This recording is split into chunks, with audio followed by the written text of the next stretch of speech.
All right. Hey, everybody. It's me, Claire, and Crystal is here with me too. We are kicking off a 6-week series that we're going to be doing called Market Like You Mean It. We're mostly going to focus on marketing with authenticity, which is going to be a big theme of this group.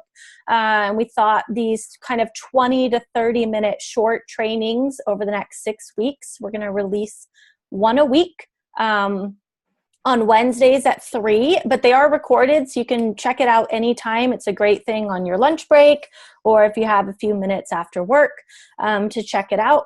And feedback is also always welcome. If there's topics that you want expanded or you want to hear more about, please let us know, because we can always record future trainings as well, especially if something really resonates with you as you're watching. But today we are talking about marketing with intention. It's the first training in our series, and we're going to go for the next 6 weeks. So basically what we mean by marketing with intention is a couple different things. But today we're going to talk about how we get really clear in our own businesses about who we're marketing to, what we're marketing to them, and then also the value that we bring to the table. So, Crystal, I thought maybe you could kick it off with what marketing with intention means to you and how it impacts your business and how you use it with your own clients. Yeah, great question too. I'm so happy that we're talking about this initially to kick this off. Intention is the very first thing that I think about when I'm structuring and determining what content I'm going to write for my clients, because really the goal of everything we do in marketing is to create specific results. But a lot of times what happens, especially with small business owners in their own marketing, is they don't know what results to expect, or they don't think about the results. So it's a lot like if you're looking at a map or you're using a GPS and you're driving. If you know the destination in mind, it makes it a lot easier to get there. But marketing isn't always that straightforward. Sometimes we don't always know what results to have, or sometimes the results that we want are unrealistic. But the point is that you have to start with intention. So you have to go into marketing saying, what do I want to get out of this? And you want to be able to evaluate it to determine, was it unrealistic, or where can I make adjustments on the reality of where I'm going to end up, and what are the adjustments I need to make on all of my marketing efforts to get there. And I would say that intention also has a lot to do with what's fueling you, the passion. Are you doing a certain type of marketing because you think that you have to, or are you doing it because the intent and the passion, right, and the emotional connection you have with it is there? And those are things that we should always be thinking about. Yeah, and I think those are really good points, and especially I think in terms of intention, one of the biggest things that I see people struggle with, and also honestly struggle with in my own business, is when you have so many different things that you offer, or you have so many different types of services in your business, or so many different ways that you can provide value to your clients, it's hard to know what to market and even where to start marketing. And I think we tend to get into these thought patterns of, okay, I have to market my entire business. And you really don't. You can craft a marketing message that has a narrowly targeted audience, that has a really specific message in mind, that has a really specific problem that you're solving. And you don't have to look at it as, I need to make people aware of every service that I provide. So partly what marketing with intention means to me is really identifying a specific problem that you solve, a specific value that you bring to help people, and targeting that and talking about that. And maybe it's your favorite part of your business. One of my absolute favorite parts of my business is being on the phone with other women in business. That's not a core component of what I do. A lot of what I do is on the computer in the back end. It's not very sexy or exciting. But one of my absolute favorite things is to sit down with other female entrepreneurs and just brainstorm.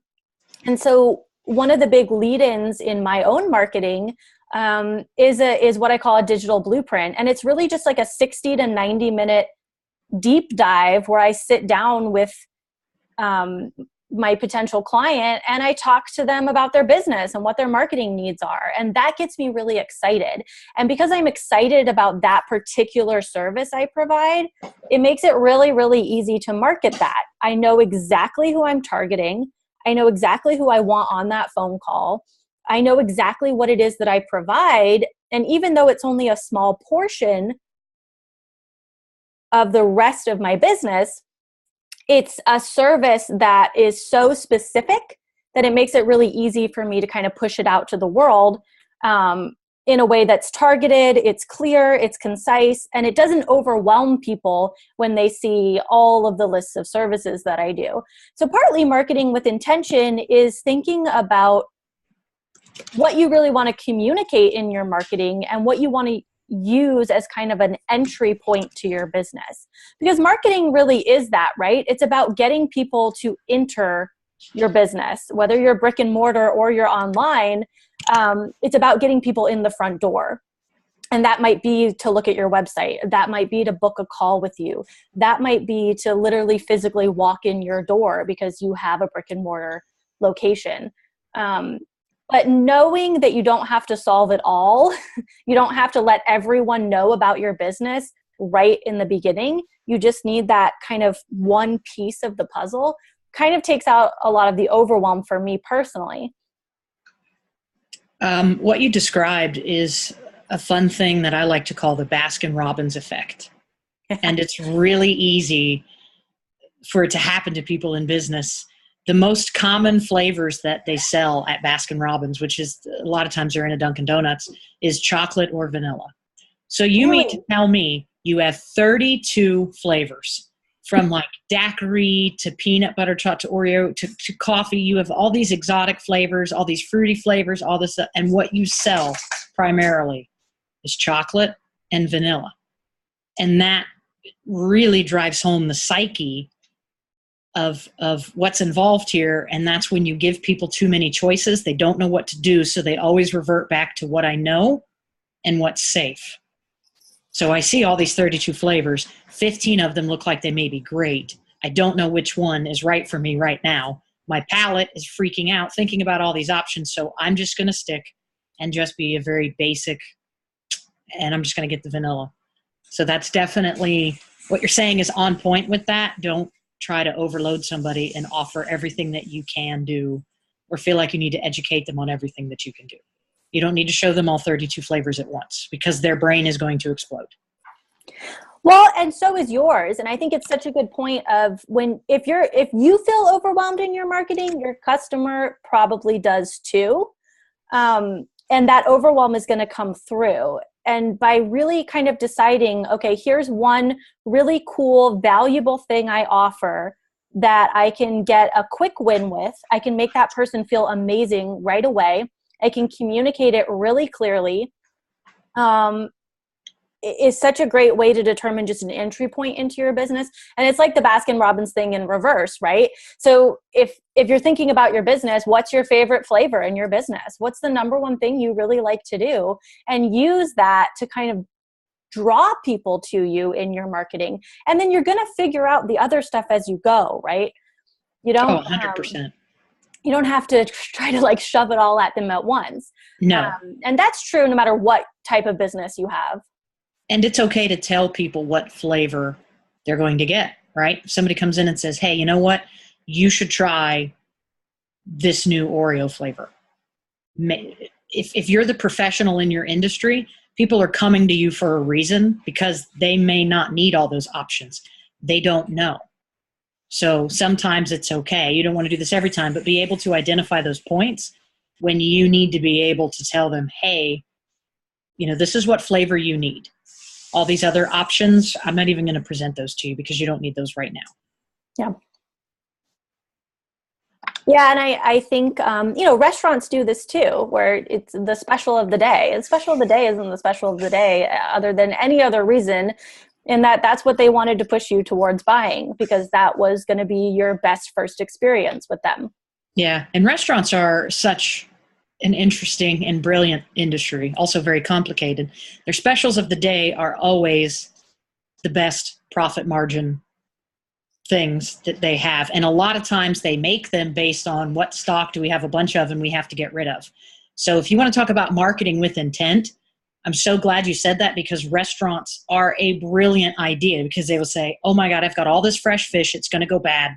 I've got mushrooms and this and this and that. We have a shipment coming in. Put something together and let's get rid of the stock. And if you look at a restaurant menu, next time you're in a restaurant, really spend time to look at the menu and open it. And the things that catch your eye first and the things that have pictures of the food are in their highest profit margin sections. There's a reason when you open the drink menu, there's way more pictures of the alcoholic drinks than of the food, because the markup is much higher.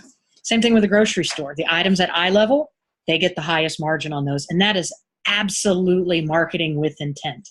It's absolutely brilliant. And those are things that we should all be thinking about. How is this applicable to what I offer? And I think a couple things you can do to kind of, well, A, assess if you currently are marketing with intent, and then B, how to kind of pivot and start marketing with intent, is to think of, do you have an I help sentence in your business? I help, so-and-so accomplish this. So I help, and then you want to insert whoever you help, and then you want to insert whatever problem you solve. So a really simple I help sentence. And once you have that I help sentence crafted, for example, I help small and medium-sized business owners create marketing machines that convert their clients on autopilot. So that's my audience and the problem I solve. And once you have that sentence, you can use it as a litmus to all the marketing materials that you're putting out. Does this message communicate who I help and how I help them? And if it doesn't, then it's probably not the best avenue to go down in terms of crafting a marketing campaign, because it doesn't really speak to who it is that you help. So getting your I help sentence in order, getting really clear on what your value offer is. What in your business will give somebody a really quick win? So if you're going to market with intent, the first thing you want to present to someone is a quick win with your business that's going to get them really, really excited. So if you're marketing something that's going to take them 6 months to a year to see a return, but you have maybe a service that they could see a result within 30 days, you probably want to start them on that service where they're going to see a result quickly, because then you can kind of funnel them into those other services subsequently. So knowing your I help sentence, knowing kind of your core value offer or something that brings value quickly. What else? What else do people look for if they want to know if they're marketing with intent? Just a couple things I have for marketing with intention. And the first one is stay in your lane. We're all really good at things. We're all okay at things. And there are some things that other people just do better. So your intent needs to be to stick with the things that you're really good at, that you can provide your clients. They're probably better than most other people. And if there are extra of those 32 flavors that are good for them that you may not be the best at, don't worry so much about being the one to facilitate doing that. It's a service to your clients to help them get into the right place. So intent isn't just about, I'm doing this work for you and it's monetarily directly benefiting me. It's also providing people with information and being able to provide referrals and getting people taken care of. And the next thing is be really, really specific, like really specific. Even saying terms like, small business owners. Well, ask 50 different random people, what does a small business mean? And you'll probably get 48 different responses. Oh, it's 5 people. Well, it's 500 people. Well, government definition or what I think it is. So get really, really, really specific and keep honing in and crafting on what that means and what it looks like. Try to paint a picture in a sense. Your content should absolutely paint a picture of what does my client look like?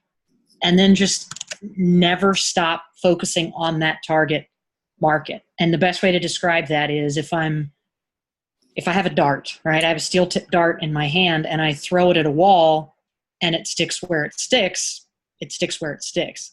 But if I put a dartboard up and I specifically aim for the bullseye, I'm doing something with intent. I have the intent to hit my perfect target. Am I going to hit it all the time? Absolutely not. But I'm going to come closer to my goals because I had an intent there. And that's why it's just so important to always be thinking of what is the intent, what is the intent, what is the intent. Your marketing will never be successful if you try to market everything to everyone. Even if your business, even if your service is available to everyone and good for everyone, and it has the ability to market everything in your business, it's never going to do your business justice to have a broad marketing campaign that just kind of puts out, hey, we can help anyone doing, XYZ services.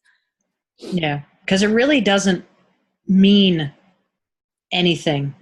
When you're describing humans, when you're talking to us, when you're asking for a referral, or you're trying to paint a picture. So if I look at your website, I should be clear. If I look at your marketing materials, I should be clear that I'm your target audience. But if it's too generic and it's everybody, anybody, that doesn't mean anything to me. That means nobody.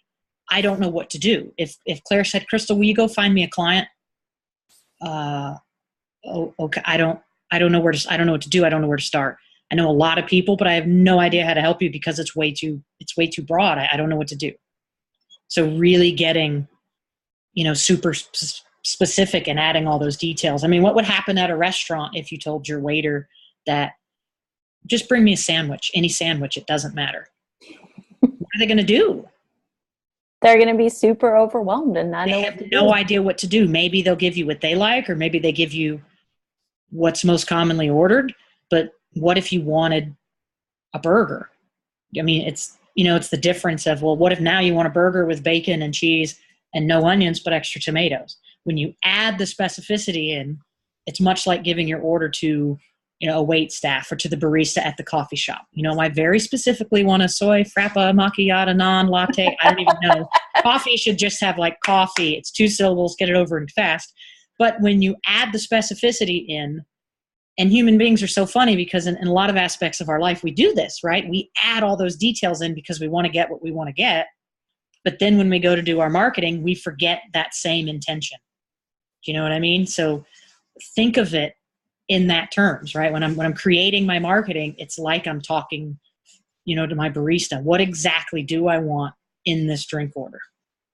And I think, if you've never done a client avatar in your business before, it's a good idea. And if you're struggling to kind of build that avatar, think about your current clientele, your current customers, or people you've worked with in the past, and who was your absolute favorite? Who was your absolute favorite client? And describe them in really deep detail. Someone it was a complete pleasure to work with them. They were everything you hoped your business would be when you thought about working with people, and really get specific, like a paragraph of like, this person is Deborah, and Deborah has 3 kids, and she lives on such and such street, and this is her favorite color, and this is the type of food she likes, and this is her job, and this is how old she is, and this is who she's married to, and get really, really, really specific. And then write all of your marketing copy to Deborah. It doesn't mean you're only going to attract Deborah, and it doesn't mean you're not going to get other different types of clients, but it's really going to help you hone in your messaging in a way that all the other Deborahs of the world that we've already determined you love working with are going to immediately connect with whatever that campaign is, or whatever that messaging is, or whatever the offer is or the service that you're pushing out in marketing. That's something that has helped me. It's something that I do with my clients that has helped them.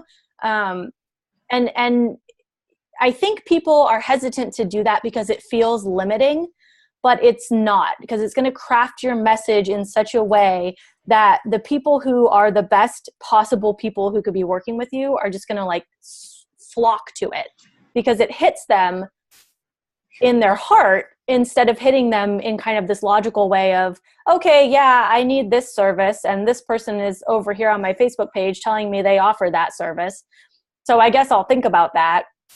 Versus, Deborah going on Facebook and reading a very specific post that feels like it's completely written to her, and just resonating with it and immediately clicking that button and connecting with you. Even if you end up selling her a different service than the one you marketed, it's going to go a long way.